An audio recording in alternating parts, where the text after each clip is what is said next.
నూలులో శతాబ్దాల గౌరవం, పట్టు పరంపరకు ప్రతీక, సంప్రదాయానికి శాశ్వత చిరునామా సఖీ.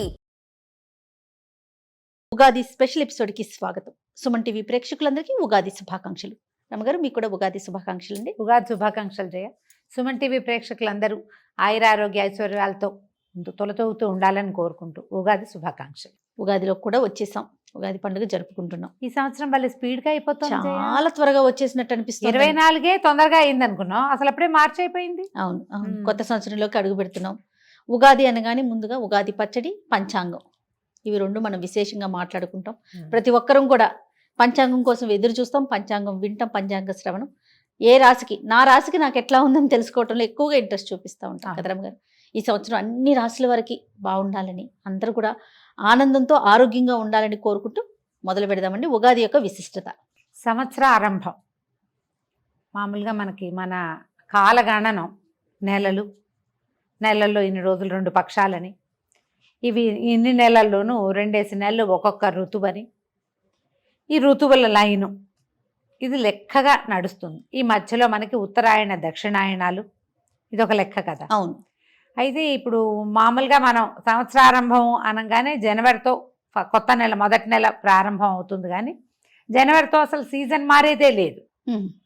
జనవరి 31కి ముందు, అదే డిసెంబర్ 31కి ముందు, జనవరి 1కి తర్వాత డేట్ మారుతుంది, క్యాలెండర్ మారుతుంది, మనం రాసేది సంవత్సరాన్ని అంకె మారుతుంది తప్ప సీజన్లో గణనీయంగా ఒక్క పూటలో సూర్యుడు నిలబడ్డం కానీ తగ్గిపోవటం ఏం కనపడదు. వాతావరణంలో ఎలాంటి మార్పుని చూడం. ఉగాదికి ముందు వెనక మనకు ఆ డిఫరెన్స్ కనపడుతుంది. అవును, ఋతువు యొక్క మార్పు, దాంతో జీవితంలో కొంత మార్పు జరగడానికి అవకాశం ఉందేమోనని అనిపిస్తూ ఉంటుంది మనకి తొలి కాలం నుంచి. అయితే ఈ ఉగాది ఈ రోజు చైత్రారంభంలో కాకుండా ఇంకా కొంచెం ముందుకుండేది, వెనక్కుండేది, ఇవన్నీ అనుకుంటాం. కానీ మనకి తెలిసి కొన్ని వందల సంవత్సరాలుగా ఇదే, ఒక 300-400 సంవత్సరాలుగా ఇదే మనం చేసుకుంటున్నాం. ఈ చైత్ర ఆరంభం మొదటి రోజున కొంచెం చక్కటి పాజిటివ్ దృక్పథంతో మన జీవితంలో ఉండేటువంటి షడ్రసాలని షడ్రుచులుగా వాటితోటే మనం ఏదైనా ఒక పదార్థం కావించి భగవంతుడికి నివేదన చేసో చేయకుండానో మన ఊరి ఆచారం ప్రకారం షడ్రుచులతోటి కూడి ఉన్నటువంటి నింబకుసుమ భక్షణ చేసి ఈ రోజుని చక్కగా కనుక ప్రారంభం చేసుకుంటే, ఈ రోజు మొదలు పెట్టుకుని సంవత్సరం అంతా బాగుంటుందని ఒక నమ్మికతోటి మనం ముందుకెళ్తూ ఉంటాం. జీవితం అంటే ఏమిటి, అన్ని రకాల ఇవి వస్తాయి. కష్టము, నిష్ఠూరము, సుఖము, దుఃఖము, సరదా, సంతోషము, అంతే కదా. ఇబ్బంది, సబ్బంది, ఏవో కాదరమ్మ గారు. ఆ ఇబ్బంది ఉంటేనే సబ్బంది విలువ తెలుస్తుంది. అంతే కదా. కష్టం ఉంటేనే కదా సుఖాన్ని ఎంజాయ్ చేయగలుగుతాం. లేకపోతే మొనాటనస్ గా ఉంటుంది.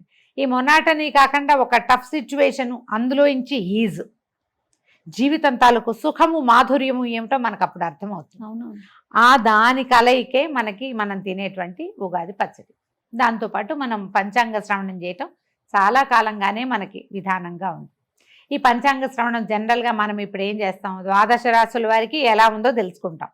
నీ రాశికి ఎలా ఉంది, నీకు రాజపూజ్యం ఎంత, నీకు అవమానం ఎంత, ఆదాయం ఎంత, వ్యయం ఎంత, తర్వాత ఏ నెలలు చాలా బాగున్నాయి, ఏమైనా విదేశీయానం ఉందా, ఈ సంవత్సరం కళ్యాణం ఉందా, వివాహయోగం ఉందా లేదా, విదేశీయానం ఉందా, చదువులో విద్యార్థులు ఎలా ఉంటారు, ఇవి మనం ఇప్పుడు తెలుసుకుంటున్నాం. మన ముందు కాలం వాళ్ళకి ఇవన్నీ ఉన్నాయా? ఈ ప్రొఫెషన్లు, ఈ ఉద్యోగ సద్యోగాలు ఏవప్పుడు ఏం లేవు. అప్పుడు ఏం చేసేవాళ్ళు, అప్పుడు ఏం తెలుసుకునేవాళ్ళు? వర్షాలు, ఋతువులు ఎలా ఉండబోతాయి, పంటలు ఎట్లా, చీడపీడలు ఏ రకంగా ఉంటాయి, ఏ కార్తెలు ఏ రకంగా వస్తాయి, కార్తెల్ని బట్టి విత్తనాలు విత్తే పద్ధతి మనం తెలుగు వాళ్ళు అలాగే ఫాలో అవుతారు. ఆరుద్ర కార్తెలు ఇది, ఈ కార్తెలు ఇది అని. మనం ప్రత్యేకంగా చెప్పుకునేది ఏంటంటే మృగశిర మనకి స్పష్టంగా తెలుసు. మన వైపు అంతా ఈ చేప మందేస్తారు మృగశిరలో. అవునవును. అవునా? తర్వాత ఏమో ఇది కూడా రోహిణి కార్తె, ఎండగా ఉంటాయి. ఈ 2 కార్తెలే అందరూ కామన్గా మాట్లాడుకుంటారు. అన్ని కార్తెల లెక్క ఉంటుంది. ఈ కార్తెలో విత్తనాలు వేయాలి, ఈ కార్తెలో కొయ్యాలి, ఈ కార్తెలో తీయాలి, ఇప్పుడు ఎండ ఉంచాలి, ఇవన్నీ విధానంగా ఉండేది. అంటే వ్యవసాయ రంగం మొత్తం కూడా ఈ పంచాంగం మీద ఆధారపడే పని చేసుకునేది రమ్మ గారు. వాన రాకడా పోకడా అవన్నీ కూడా పంచాంగం ద్వారానే తెలిసేది. ఈ సంవత్సరం పంటలు బాగుంటాయని, లేదా ఏదైనా ఈ ఇబ్బంది ఉంటుంది, ఇప్పుడు పొలి పెట్టటము, ఎప్పుడు పొలి పెట్టాలి, అవన్నీ కూడా పంచాంగం బట్టే మనకి ప్రజలు తెలుసుకునేవాళ్ళు. ఇప్పట్లాగా ఇప్పుడు అంతే మనకు యూట్యూబ్ వచ్చేసిన సోషల్ మీడియా వచ్చింది అవును. కాబట్టి మనం 15 రోజుల ముందు నుంచే మన ప్రసారాలు చేసేస్తాము, వినేస్తూ ఉంటాం. అప్పుడు పండగ రోజున వింటే దానికి ఒక ప్రత్యేకత కూడా ఉంది. ఏ రోజునైతే మనకి ఉగాది ప్రారంభం అవుతుందో అంటే ఈ ఉగాది ఉషస్సు వచ్చే చైత్రమాసపు శుద్ధపాడ్యమి రోజునే, పండగ రోజునే కనుక మనం ఈ పంచాంగ శ్రవణం చేస్తే అది వినడం వల్ల భక్తి శ్రద్ధలతోటి దాని యందు ఆస్థతోటి వినటం వల్ల మన కర్మలు కొంచెం క్షయమవుతాయని కూడా మనం నమ్మేవాళ్ళు. ఓహో. ఏదైనా దురదృష్టకర సంఘటనలు జరిగే అవకాశం ఉందనుకో, దాని ఇంపాక్ట్ తగ్గుతుంది. అందుకని పసిపిల్ల బాలాది ప్రతి వాళ్ళు ఉగాది పంచాంగ శ్రవణం చేసేవాళ్ళు. ఊళ్ళో చిన్న చిన్న ఊళ్ళల్లో అయితే ఓ గురువుగారు, మాస్టారు, ఓ తెలుగు మాస్టారు, లేకపోతే ఆ ఊరి పురోహితుడు, ఆ గుడి పూజారి గారు ఎవరైనా నలుగురిని చేర్చి ఒక రచ్చబండ దగ్గర, ఓ దేవాలయంలోనూ ఎక్కడో చోట ఉగాది పంచాంగ శ్రవణం చేసేవాళ్ళు. పురాతనమైన విధానం. మెల్లిగా ఊళ్ళు పెద్దవైనాయి, ఊళ్ళల్లో గురుగారులు, మాస్టర్లు, ఉపాధ్యాయులు ఎవరిదాని వాళ్ళు వెళ్ళిపోతారు, ఎవరు ఉండరు. పుస్తకాలు వచ్చాయి, మన పంచాంగం మనమే చదువుకోవటం. సోషల్ మీడియా వచ్చాక ఏముంది, ఆ 7-8 మంది గురువుగారులు ఎవరి మొహం నచ్చితే వాళ్ళది మనం వినొచ్చు చక్కగా. అంతే. పండగ రోజున వినడం మంచిది. ఓకే. పంచాంగ శ్రవణం ముఖతః వినే అవకాశం ఉంటే మరీ మంచిది, మీకు అవకాశం ఉంటే కనుక. అది వింటే ఏంటంటే మన గ్రహాలలో దోషాలు ఇబ్బంది ఉంటే అది పెద్దది అయిపోకుండా చిన్నది కొంత తగ్గుతుంది. మనం ఆ రోజే తెలుసుకుంటాం ఇవి చెయ్యాలి, గురువు బలంగా ఉన్నాడు లేదా గురువు వీక్గా ఉన్నాడు, బుధుడు పలానా చోట ఉన్నాడు, శనిగ్రహం వల్ల ఈ సమస్య వస్తుంది తెలుస్తుందిగా. దానికి ఏదైనా ప్రతిక్రియ చేయాలని ఒక సంకల్పం కూడా కలుగుతుంది. జనరల్గా పండగ రోజున ఏదైనా సంకల్పం చేస్తే ఆ పని జరుగుతూ ఉంటుంది. అందుకని ఉగాది పండగ రోజున కొట్లాటలు గొడవలు పెట్టుకోకండి, పొట్లాడుకోవద్దు, ప్రతిదాన్ని చిలికి గాలివాన చేసుకోవద్దు. సంవత్సరానికి మొదటి రోజు ఈ రోజు బాగుంటే సంవత్సరం అంతా బాగుంటుందనే నమ్మకంతో ఉండండి. బాగుంటుంది అని నేను చెప్పట్లేదు, నమ్మకం మీరు నమ్మాలి అది. అందుకని ఇవాళ ప్రశాంతంగా ఉందాం, ఇవాళ చక్కగా మంచిగా వండుకుని తిందాం, నలుగురు స్నేహితుల్ని కలుద్దాం, నలుగురు చుట్టాలతో, పెద్దవాళ్ళతో, తాత, మా అమ్మ, మేనత్త వాళ్ళతోటి ఫోన్లలో అయినా 4 మంచి మాటలు మాట్లాడదాం. అమ్మా నాన్న కొంచెం సేవించుకుందాం, కాస్త ఏదైనా చదువుకుందాం, ఏదైనా కొత్తది నేర్చుకుందాం. ఏదైనా చదువుకోదలుచుకుంటే ఈ రోజున స్టార్ట్ చేసుకోవచ్చు. నేను కూడా యోగ వాసిష్టం మొదలు పెట్టాలనుకుంటున్నా. పుస్తకం తీసి పెట్టాం కానీ ఇంకా స్టార్ట్ చేయలే. ఉగాది నుండా దాంతోపాటు సౌభాగ్య భాస్కరం, ఆ 2 పుస్తకాలు ఉగాది నాడే స్టార్ట్ చేయాలని పుస్తకాలు రెడీగా పెట్టా. ఊరికే అప్పుడప్పుడు పేజీలు తిరగేసినా కానీ సాంగంగా మొదటి నుంచి స్టార్ట్ చేయాలి. ఏ కొత్త పుస్తకమైనా చదువుకోవచ్చు.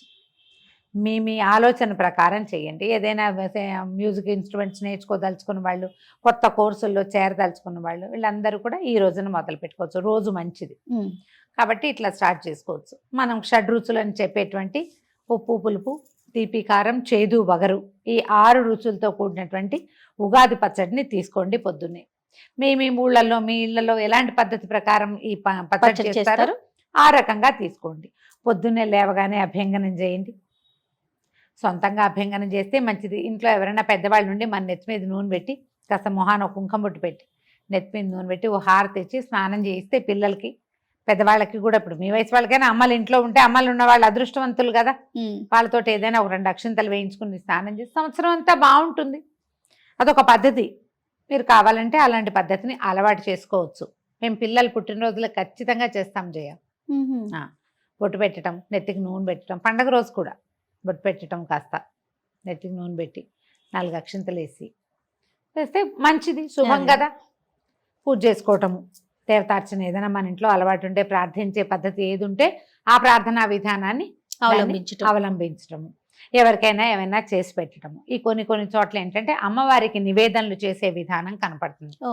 ఈ గోదావరి జిల్లాలు ఆ వైపు, తర్వాత ఏమో శ్రీకాకుళం జిల్లా, ఇటు మన ఇటువైపు ఉత్తరాంధ్ర వైపు కూడా అమ్మవారికి ఉపారాలు ఎత్తటం అంటారు. ఉపారము అంటే ఉపాహారం అన్నమాట, బహుశా ఉపారాలు ఎత్తటం అనే అంటారు. మా అత్తవారింట్లో ఏం చేస్తారంటే అమ్మవారి నివేదనని చేస్తారు ప్రత్యేకంగా. ఇక్కడ కూడా ఉంటాయి అట్లా కొన్ని ప్రాంతాల్లో. ఏంటంటే ఇప్పుడు గంగానమ్మకి అవి పెడతారు చూడు, అమ్మకి పెట్టుకుంటారు. అట్లా పండగ రోజున అమ్మవారికి పెట్టే విధానం కనపడుతుంది. ఇప్పుడు ఏంటంటే మనకి ఇది సీజన్ మారుతుందా, ఈ వేపపూత కాలంలోనూ అప్పుడు స్కిన్ ప్రాబ్లమ్స్ వస్తాయి, అనారోగ్యాలు వచ్చే కాలం ఇది. అవును వేపుతుంటారు ఇంకే ఆట్లమ్మ అలాంటివి వస్తాయి. అవును అందుకని ఈ అమ్మవారికి ఏదైనా బోనం ఎత్తటం అలాంటివి చేస్తారు. మేము ఈ పద్ధతులు మీకు అలాంటివి ఉంటే చేయండి. ఒకవేళ లేదు మేము చేయదలుచుకున్నామంటే చాలా సింపుల్ మెథడ్. మామూలు మనం వంట చేసుకోవడం పప్పు కూర పులుసు 4 పదార్థాలు వండుకోవటం, తర్వాత పాయసము పులిహార గారెలు బూర్లు పొంగు బూర్లు, ఇవి 5 రకాలు. ఓ 5 మామూలు అన్న రోజువారీ ఆహారం కాకుండా ఇవన్నమాట. ఆ, ఇవన్నీ 2 ఆకుల్లో సర్ది అంటే మనం ఏమన్నా వడ్డించి ఉమ్, అమ్మవారికి నివేదన చేస్తాం. ఓహో, ఈ అమ్మకు కూడా మన రోజువారీ దేవతార్చన దగ్గర కాకుండా కొంతమంది అక్కడ చేసుకుంటారు. మా వాళ్ళు ఏం చేస్తారంటే ఒక గోడకి బొట్టు పెడతారు. ఒక ఉమ్, 3 అదే పసుపు గుండ్రంగా రాసి 3 కుంకుమ గీతలు గీస్తారు, 4 బొట్లు పెడతారు. అది చూసేసరికి మనకు ఒక జేజ్ ఫీలింగ్ ఫీల్ వస్తుంది. వస్తుంది. ఆ, అక్కడ ఒక దీపారాధన చేసుకోవటము, వంట ఇంట్లో గోడ దగ్గర ఎక్కడైనా చేసుకోవచ్చు. కాస్త అగరబత్తులు ధూపం వేయటము, తర్వాత ఈ 2 ఆకుల్ని అమ్మవారికి నివేదన చూపించటం. ఒక ఆకుని చాకలికి ఇస్తారు ఊళ్ళల్లో, అదొక అలవాటు ఉంటుంది. ఇళ్లలో బట్టలు ఉతికే అలవాటు ఉన్న వాళ్ళు ఉంటుంది. ఉంటారు కదా ఆ. కొన్ని ఊళ్ళల్లో, అవకాశం ఉంటే అట్లా ఇవ్వటం.